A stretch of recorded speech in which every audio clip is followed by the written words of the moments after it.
Hello everyone, this is Neetika and I am here to take a video lecture on MCS-15 which is a subject in MCA first semester and BCA second semester for IGNOU course.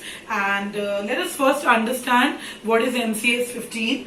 It's basically about communication skills, and the MCS-15 is actually divided into two blocks, block 1 and block 2, which talks about the skills that are needed at the workplace. So the block 1 talks about these topics: the process of communication, the telephonic techniques, job application and interviews, group discussion, managing organizational structure. And then the block 2 talks about the meetings, taking notes and preparing the notes. Then presentation skills part 1, presentation skills part 2, and negotiation skills. So these are basically the blocks that we will covering. So let's see in detail what are these units. Okay, now first of all I'll be covering process of communication. Now let us understand what actually communication is. So whenever you exchange your thought process with the other person, that is called communication. Okay, जब भी आप अपनी बात दूसरे तक पहुंचाना चाहते हैं, दैट्स कॉल्ड कम्युनिकेशन. सो वहां पर एक सेंडर होगा, एक रिसीवर होगा और बीच में एक चैनल होगा जिससे ये कम्युनिकेशन किया जाएगा. So let us understand the basic process of communication. So we have basically a sender, then we basically have a receiver, okay, and we have a channel. So let's suppose this is a communication going on between you and me, and I am the sender. I am sending you the information. You are the receiver because you are collecting this information, and the channel that we are using here could be either the YouTube or the Facebook, or it's actually an online channel that we are using right now. अगर हम classroom में होते तो यही channel हमारा classroom, white board, black board, ये सारे होते हैं चैनल जो कम्युनिकेशन को कम्युनिकेशन करने में हेल्प करते हैं. सो this is basically the process of communication. Now let us understand the other thing which is called as barriers in communication. Now what are the barriers? Barriers means communication करते time किन किन obstacles से गुजरना पड़ता है. अगर कोई अगर अपनी बात दूसरे तक रखना चाहता है तो वहां पर क्या क्या प्रॉब्लम्स आ सकती हैं, क्या ऑब्स्टिकल्स हो सकते हैं. सो बैरियर्स बेसिकली जो होते हैं that are language barriers. Suppose कीजिए कि आपका और हमारा mode of communication, suppose I know English and I am talking and I am delivering this lecture in entire in English language, और आपको वो लैंग्वेज नहीं आती है. मैं एक लैंग्वेज, ऐसी लैंग्वेज यूज कर रही हूं जो लैंग्वेज आपको नहीं आती, तो वहां पर क्या होगा, वहां पर लैंग्वेज का बैरियर आ गया.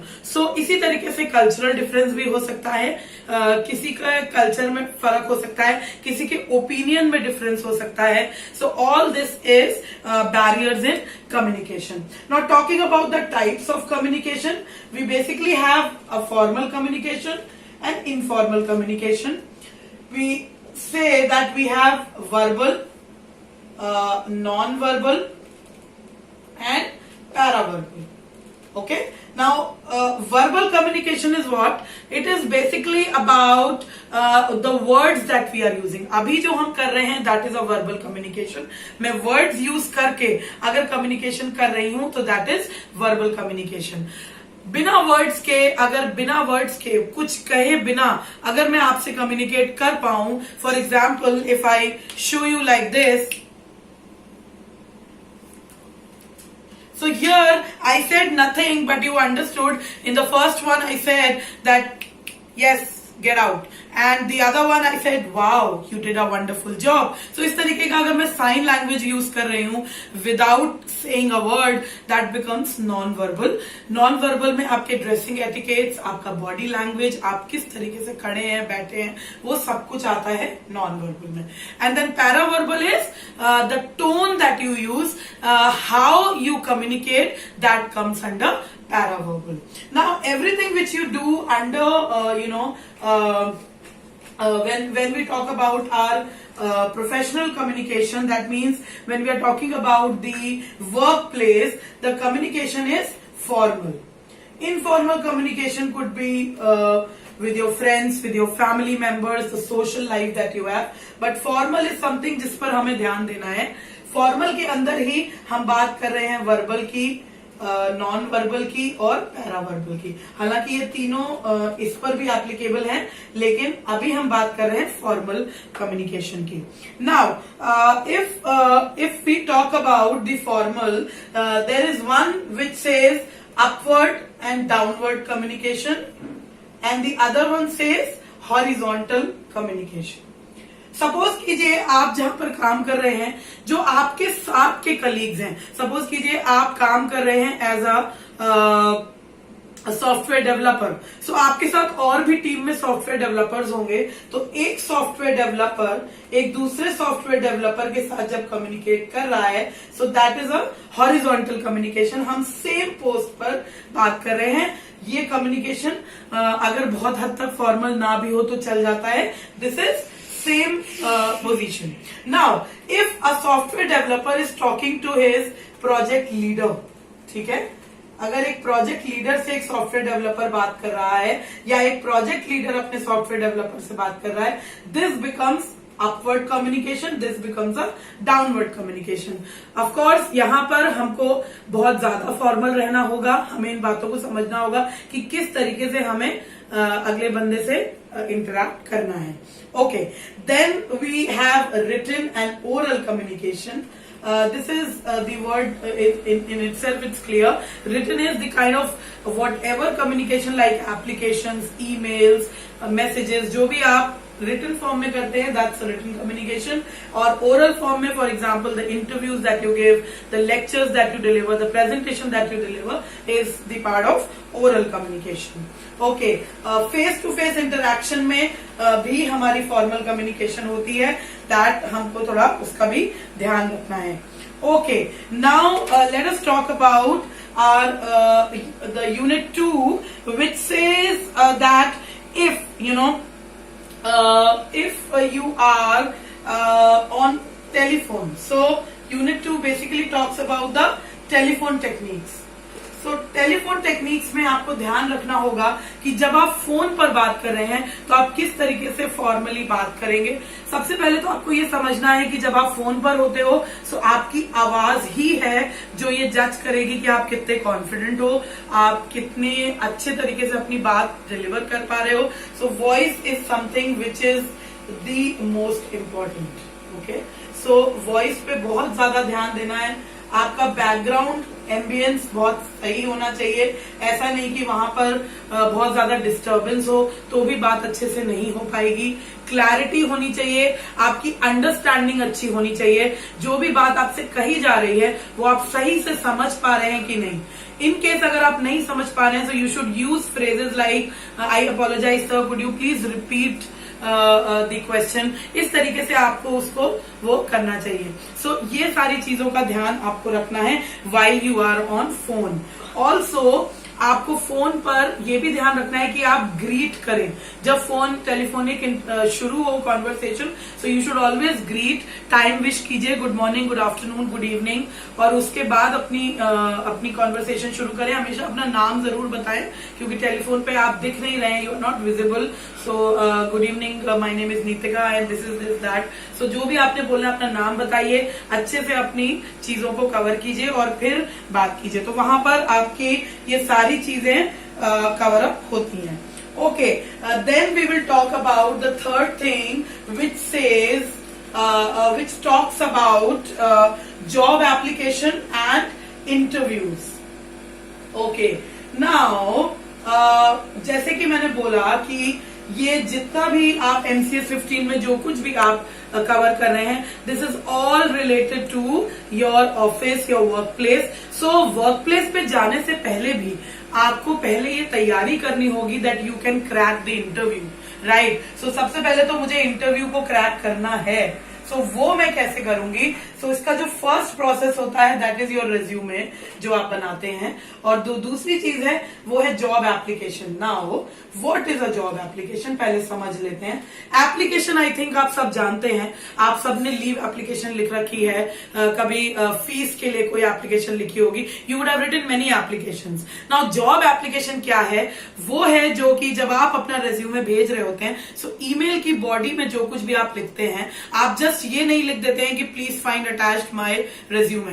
इससे काम नहीं चलेगा. एचआर के पास बहुत सारे रिज्यूमे आते हैं, तो वो आपका रिज्यूमे क्यों खोल के देखे? उसके पास इतना टाइम नहीं है. तो आपको प्रॉपरली एक एप्लीकेशन लिखनी होगी in the form of email, जिसमें एक प्रॉपर सब्जेक्ट लाइन होगी कि job application for the post of software developer, और उसमें आप इस तरीके से अपना वहां पर देंगे कि this is in reference to the job opening that I saw in Naukri portal and I want to apply for this job. उसके बाद आप अपनी थोड़ी बहुत उस प्रोफाइल से रिलेटेड अपनी टेक्निकल स्किल्स हाईलाइट करेंगे, आपने जिन प्रोजेक्ट्स पे काम किया है वो हाईलाइट करेंगे, और फिर लास्ट में देंगे please find attach my resume for your kind review and if there is any post please let me know. तो इस तरीके से ही आपका रिज्यूमे सिलेक्ट होने के चांसेस होंगे. So you have to be very careful when you are writing something about your job application. किस तरीके की वोकैबुलरी को यूज करना है, किस तरह का लैंग्वेज यूज करना है, उसका आपको ध्यान यहाँ पे रखना होगा. Okay, the other thing is about the interviews. Okay, now when I am saying interviews which means कि हमको अपने इंटरव्यू की तैयारी भी बहुत अच्छे से करनी होगी. हम ऑलरेडी कम्युनिकेशन की बात कर चुके हैं. So non verbal communication, verbal communication, ये सारी चीजों का ध्यान हमें इंटरव्यू के टाइम पर रखना है. फॉर एग्जाम्पल, जब मैं इंटरव्यू देने जा रही हूं तो मेरा ड्रेसिंग कैसा है, यू नो, आपका ड्रेस कंडक्ट कैसा है, ग्रूमिंग, ये सब आता है आपका नॉन वर्बल में. आई कॉन्टैक्ट होना चाहिए, कॉन्फिडेंस दिखना चाहिए, ठीक है, प्रॉपरली आपने ग्रीट किया कि नहीं किया, लिसनिंग स्किल्स आपकी अच्छी हैं कि नहीं, आप अंडरस्टैंड कर रहे हैं कि नहीं उनके क्वेश्चंस को, और भी काफी सारी चीजें हैं. सारे पैरामीटर्स को ध्यान रखना है. Communication is a very important thing, जहां पर आपको ग्रामेटिकल मिस्टेक्स नहीं करनी है, MTIs, मदर टंग इन्फ्लुएंस नहीं होना चाहिए, कोई फिलर्स नहीं होने चाहिए. जब आप इंटरव्यू दे रहे हैं, let's suppose he is asking you that you know tell me something about yourself, और आप बोल रहे हैं good morning sir, my name is Nitika and I have done BCA, मतलब मैंने BCA, अब बीच में आपके मुंह से हिंदी में फिलर्स निकल गए, मतलब कि, हालांकि, यू नो, ये सब आपको अवॉइड करना है. So the common interview questions जो हैं वो आपकी बुक में ऑलरेडी दिए हुए हैं. कॉमन क्वेश्चंस यही हैं कि आप अपने बारे में बताएं, कुछ ऐसी चीज बताएं जो रेज्यूमे में नहीं दी हुई है. ये एक बहुत आजकल का बहुत ट्रेंडिंग क्वेश्चन है. इसमें आपने इंफॉर्मेशन वही शेयर करनी है जो आपके रेज्यूमे में होती है, लेकिन उसको प्रेजेंट करने का तरीका बदल जाता है. फॉर एग्जाम्पल, आप अपने प्रोजेक्ट के डिटेल्स वहां पे शेयर करिए, लेकिन इस तरीके से करिए कि sir I have worked on a very interesting project which was based on Java और पाइथन और .NET and there I was working as a team leader, I you know collected the data, और आप सारी details वहां पे बताइए कि आपका रोल क्या था उस प्रोजेक्ट में. सो ये सारी चीजें आप अगर इस तरीके से प्रेजेंट करोगे, पैशनेट वे में प्रेजेंट करोगे, तो आपका ये इंटरव्यू जो है वो अच्छा जाएगा. तो इस तरीके से आपको इंटरव्यू में ये चीजों का ध्यान रखना है. Okay, then the next thing is group discussion. Now also in group discussion भी एक पार्ट है. तो अगर मैं प्लेसमेंट प्रोसेस की बात करूं तो सबसे पहले आपका रेज्यूमे शॉर्टलिस्ट होता है. उसके बाद जब आपका इंटरव्यू होता है तो एक रिटन टेस्ट या एप्टीट्यूड टेस्ट होता है. अगर आप वो क्लियर कर लेते हैं तो फिर आपका एक GD होता है. After you clear the GD तब आपके PI राउंड्स होते हैं, जिसमें कि टेक्निकल PI हो सकता है, टेक्निकल पर्सनल इंटरव्यू, और उसके बाद HR PI होता है, और ये ऑलमोस्ट डन होता है इसके बाद आपका interview process. So group discussion में आपको कुछ चीजों का ध्यान रखना है. एक तो सबसे पहले आप अच्छे से समझ लीजिए कि डिबेट और ग्रुप डिस्कशन में बहुत फर्क है। हमें ऐसा लगता है कि जैसे डिबेट में हम फॉर और अगेंस्ट में बोलते हैं ऐसे ही हम ग्रुप डिस्कशन में भी बोलेंगे। No, this is not the case. In GD topics वही रहते हैं, कोई ऐसा ही टॉपिक होता है जिसमें फॉर या अगेंस्ट में बोलना होता है, लेकिन आपके बोलने का तरीका, प्रेजेंट करने का तरीका बदल जाता है। ठीक है, when you are presenting yourself in a group discussion, आपको ये ध्यान रखना है कि आप फॉर या अगेंस्ट में स्ट्रिक्ट नहीं रहे, आप अपना पॉइंट ऑफ व्यू देंगे। ठीक है, हम सबको लास्ट में कॉमन गोल पर पहुंचना है। डिबेट पे तो हम बहुत स्ट्रिक्ट रहते हैं कि अगर हमने फॉर चूज किया है तो हम फॉर पे ही रहे, पर यहां पर ऐसा नहीं है। Let me take an example. Suppose हम डीमोनेटाइजेशन की बात करते हैं। अगर टॉपिक था demonetisation, whether it was good और bad decision for the Indian economy, तो इसमें अगर आप डिबेट में होते तो आप फॉर पे स्ट्रिक्ट होते, अगेंस्ट पे स्ट्रिक्ट होते। लेकिन जब आप जीडी में हैं तो आप यहां पर ये कह सकते हैं कि if I talk about the corruption, yes demonetisation was a good step, but it was a backfire to the middle man. एक कॉमन मैन के लिए डीमोनेटाइजेशन एक मार थी, उससे उसे काफी नुकसान हुआ, जान माल का नुकसान हुआ। People were like fighting over the ATM, going for money, and there was a lot of hue and cry. So ये सब चीजें आप कवर कर सकते हैं यहाँ पर। So इसलिए जीडी में आपको ये ध्यान रखना है कि आप एक कॉमन गोल पर पहुंचे और आपके अलग अलग पॉइंट ऑफ व्यू हो सकते हैं। जीडी में एग्जाम्पल ज्यादा दीजिए, कोशिश कीजिए कि आप इनिशिएट करें, इनिशिएटर बनिए। फॉर एग्जाम्पल अगर ग्रुप डिस्कशन शुरू हुआ है तो आप कोशिश कीजिए कि आप ही उसको शुरू करें। शुरू कैसे कर सकते हैं? Just you have to say good morning everyone, my name is Nitika from BCA और from MCA, and the topic for discussion today is demonetisation, and in my point of view whatever. So वो आप 2-4 line बोल के इस तरीके से आप initiate कर सकते हैं। तो ये इनिशिएटर का रोल होता है ग्रुप डिस्कशन में। एक दूसरा रोल होता है मॉडरेटर का। कई बार जीडी में बात करते करते हम टॉपिक से डाइवर्ट हो जाते हैं, टॉपिक से बाहर चले जाते हैं, एग्रेसिव हो जाते हैं। इस केस में आपको एक मॉडरेटर की तरह ये बोलना चाहिए, I think we are diverting from the topic, let's come back to the topic. इससे क्या होगा, आपको प्लस पॉइंट मिलेंगे। अगर जो एग्रेसिव हो रहा है उसके माइनस होंगे, लेकिन आपको प्लस पॉइंट मिलेगा। सो this is a good move, a smart move for GD. Then there is a summarizer. Summarizer वो है जो पूरी डिस्कशन में पॉइंट्स नोट करता रहे और उसके बाद कंक्लूड करे कि भाई ये चीजें हुई। तो अगर आपसे कहा जाए कि इस जीडी को कंक्लूड करना है या आप कंक्लूड करना चाह रहे हैं, तो आपके पास सबके पॉइंट्स लिखे हुए होने चाहिए और आप उसको बहुत अच्छे से बताएं कि सम पीपल सेड ये, सम पीपल सेड ये, but everyone has their own point of view. So इस तरीके से आप कंक्लूड अगर करते हैं तो उसके भी आपको पॉइंट्स मिलते हैं। लेकिन यहाँ पर एक रोल होता है जो कि होता है गेट कीपर का। यहाँ पर हमारे नेगेटिव मार्क्स होते हैं। ये वो बंदा होता है जो एग्रेसिव हो जाता है या जो इन्वोक या प्रोवोक करता है बाकियों को जीडी में एग्रेसिव होने के लिए या टॉपिक से बाहर जाने के लिए। तो आपको ये वाला रोल से अपने आप को बचाना है, अवॉइड करना है, सो दैट आपकी नेगेटिव मार्किंग ना हो। Now this is all about your GD. Of course GD में भी आपको प्रोनाउंसिएशन का, अपनी बॉडी लैंग्वेज का, आई कांटेक्ट का, ड्रेसिंग का, कैसे आप बैठे हैं, प्लस डिस्कशन के टाइम आप एक दूसरे को एड्रेस करेंगे तो सबकी रिस्पेक्ट करेंगे। ऐसा नहीं कि अगर आपको किसी की बात को काटना है तो आप कहते हैं shut up, this is not the way, I don't agree with you. You can't say like this. You can just say it's a good point, but I beg to differ, and I'm very sorry, but I have a different point of view. इस तरीके से आप बात को थोड़ा अलग तरीके से ले जा सकते हैं, लेकिन आपको दूसरे के पॉइंट ऑफ व्यू को भी रिस्पेक्ट करना होगा। वहां पर आप एग्रेसिव नहीं होंगे। दूसरी बात, हर एक बंदे को जीडी में बोलना बहुत जरूरी है। एक पूरे ग्रुप में एक मार्क्स ग्रुप बिहेवियर के भी होते हैं, जिसका मतलब ये है कि सभी ने उस ग्रुप में बोला हो, सबने एक दूसरे के कॉम्प्लीमेंट करते हुए बोला हो। ऐसा नहीं हो कि वो अपना ही अलग ही बोल रहा है और बाकी लोग अलग बोल रहे हैं। अगर ऐसा नहीं हुआ तो फिर पूरा जीडी का पूरा जो जितने भी लोग हैं वो सब डिस्क्वालीफाई हो सकते हैं। तो इस बात का आपको ध्यान रखना है कि जीडी में you need to be very specific that you are speaking something, कुछ ना कुछ टॉपिक आपके पास होना ही चाहिए बोलने के लिए। सपोज कीजिए कि आपको उस टॉपिक के बारे में नहीं पता है, तो आप प्लीज अपने पॉइंट्स नोट करते रहिए ड्यूरिंग द डिस्कशन। आप जब आपके पास थोड़े पॉइंट्स इकट्ठे हो जाए तब आप बोलिए। कई लोगों को ये कंप्लेन होती है कि भाई सब लोग बोलते रहते हैं, इतना ज्यादा क्यू एंड क्राई हो रहा होता है कि हम उसमें घुस ही नहीं पाते हैं। अब इसमें आपको खुद अपने लिए पॉइंट निकालना पड़ेगा, अपने लिए टाइम निकालना पड़ेगा। जैसे ही लॉन्ग पॉज आपको मिले, कोई थोड़ा सा भी ज्यादा चुप हो, बस वहीं पे आपने घुस जाना है कि hello everyone, this is Nitika and I also want to contribute something in this.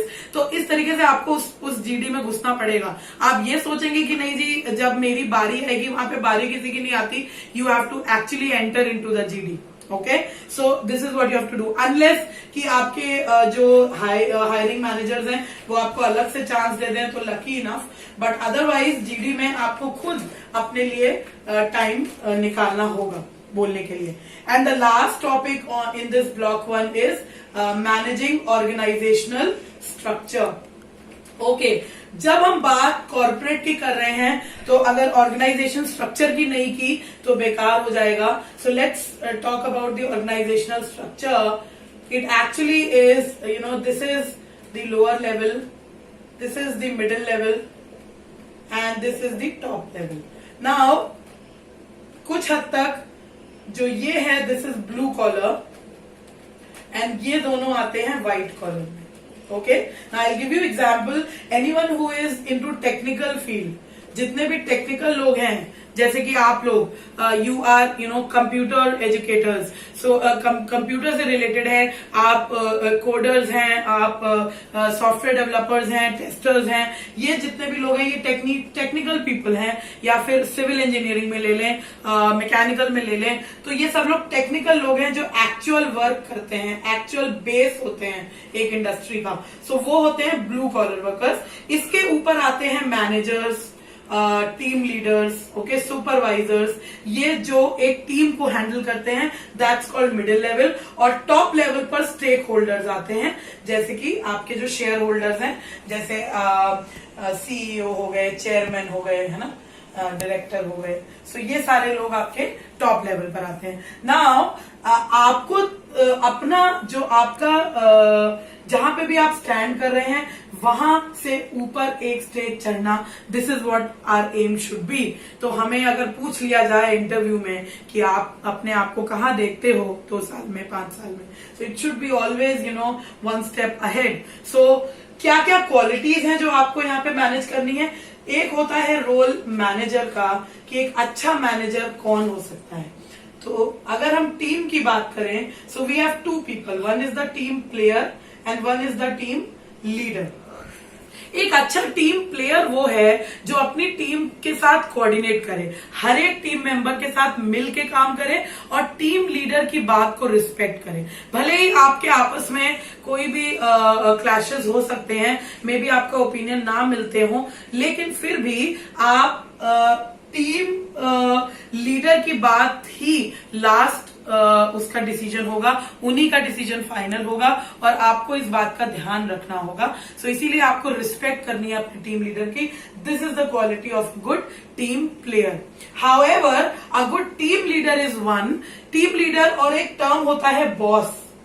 तो अब बॉस का जमाना नहीं रहा। अब ऐसा नहीं है कि आप कहते हैं सुनो ये काम कर लेना, वो काम कर लेना, ये काम कर लेना। No, you have to be a good leader. Now a leader says आओ चलो काम करते हैं। He will guide you, he will mentor you, आपके साथ बैठ के काम भी करेंगे और आपको समझाएंगे, आपसे बात करेंगे, आपसे सजेशंस लेंगे। हिटलर स्टाइल नहीं, ऑटोक्रेटिक स्टाइल नहीं कि जी ये मैंने कह दिया तुमको ये करना पड़ेगा, ऐसा नहीं चलेगा। आपको अगर आप एक टीम लीडर की पोस्ट पर जाते हैं, एक मैनेजर की पोस्ट पर जाते हैं, you have to respect your team players, your team members, और उनके साथ मिलके आपको काम करना होगा, सजेशन उनसे लेकर फिर आगे बढ़ना होगा। अगर एक टीम में आपके कुछ लोग ऐसे हैं जो किसी काम में अच्छे हैं, कुछ ऐसे हैं जो किसी काम में, तो आपको उनकी आइडेंटिफाई करनी होगी क्वालिटीज, अपनी टीम को समझना होगा और उस हिसाब से उनको काम बांटिए। ऐसा मत कीजिए कि अगर उन्हें वो काम पसंद नहीं है, बार बार आप उन्हें वो काम देंगे तो हो सकता है वो फ्रस्ट्रेट हो जाएं और it may lead to their resignation और टर्मिनेशन। सो वो मत कीजिए, उनसे बात कीजिए, उन्हें काउंसिल कीजिए और कोशिश कीजिए कि टीम को साथ लेके चलें. That is the role of a manager. Also in the same unit we have something called as reports. तो जब बात कॉर्पोरेट की चल रही है, ऑफिस की चल रही है, तो रिपोर्ट्स भी उसी के अंदर आते हैं. नाउ रिपोर्ट्स, फॉर्मल रिपोर्ट्स जो होंगी वो बनती हैं इवेंट्स की. आपके बहुत सारी रिपोर्ट राइटिंग है जो आपको करनी पड़ेगी. डेटा कलेक्ट करना होगा, उसकी एक रिपोर्ट तैयार करनी होगी. मेन बात यही है कि इसमें कोई भी आप क्रिएटिव नहीं करते हैं. रिपोर्ट में हमेशा फैक्ट्स होते हैं. ठीक है. सो रिपोर्ट के अंदर आपने ध्यान रखना है कि you should have facts with proper graphs. अगर ग्राफ की जरूरत पड़ रही है, पाई चार्ट, ग्राफ बनाना पड़ रहा है, तो वो सब चीजें आपकी रिपोर्ट में होनी चाहिए with proper objective, so that you जो भी लोग उसे देख रहे हैं वो समझ सकें कि इस रिपोर्ट में क्या बोला जा रहा है. Okay. Now other than this there is a little part of grammar here. यहाँ पे बात की गई है ऑक्सिलरी वर्ड्स की, talking about the helping verbs, जिसको हम मॉडल्स भी कहते हैं. ये आपने सुने होंगे, can, could, will, would, shall, should. तो आपके जो असाइनमेंट वगैरह होंगे या टेस्ट होंगे, एग्जाम्स होंगे, उसमें आपको थोड़ा पार्ट ग्रामर का भी मिलेगा. सो मॉडल्स है जो कभी कभार हमें थोड़ा सा कंफ्यूजन होता है इसमें. So I just cover quickly about this. Now when we talk about can, it's about the ability, कि आप ये कर सकते हैं कि नहीं. I can do this, I can not do this. मतलब आप अपनी एबिलिटी बता रहे हो कि ये काम मैं कर सकता हूं, ये काम मैं नहीं कर सकता हूं. कुड जो है वो थोड़ा सा एक पॉसिबिलिटी है कि शायद, एक पोलाइट वे है कहने का. कैन की जगह अगर मैं कुड यूज करती हूं तो पोलाइट वे है, पॉसिबिलिटी है कि मैं इस काम को कर पाऊं. ओके. अगेन जब मैं विल बोलती हूं तो मैं आई विल डू इट, मतलब मैं श्योर हूं और मैं फ्यूचर की बात कर रही हूं. वुड में अगेन एक पोलाइट है, तो आपको कोशिश करना है कि आप वुड का यूज करें. I would try to do that, इसमें ये एक पोलाइट वे है बात करने का. अगेन शैल जब हम बोलते हैं, ये अब थोड़ा ऑब्सोलीट है पर ये सजेशंस के लिए होता है. शैल. शुड जो हम यूज करते हैं, दिस इज फॉर एडवाइस. ठीक है. जब आप किसी को advice, you should do this, you should not do this, so we advice. Then it is may. May is again the possibility. Must. Now must is obligation, ये करना ही पड़ेगा. You must go to school every day, मतलब तुमको school जाना ही होगा. So that is must. Then need. Need means that you need to do this, मतलब ये नेसेसिटी है, आपके भले के लिए है कि आप ये चीज करें. Have got to do this, ऐसा भी एक फ्रेज हम यूज करते हैं. I have got to do this, मतलब मुझे ये, अगेन वो एक ऑब्लिगेशन है कि ये काम मुझे करना है, ये काम मुझे करना पड़ेगा. Now this is block 1, unit 1 to unit 5. I will cover the other block in the next part of the video. Till then, be safe, stay at home and revise all the points that I have covered here. You can always get back to me for any queries. Thank you so much.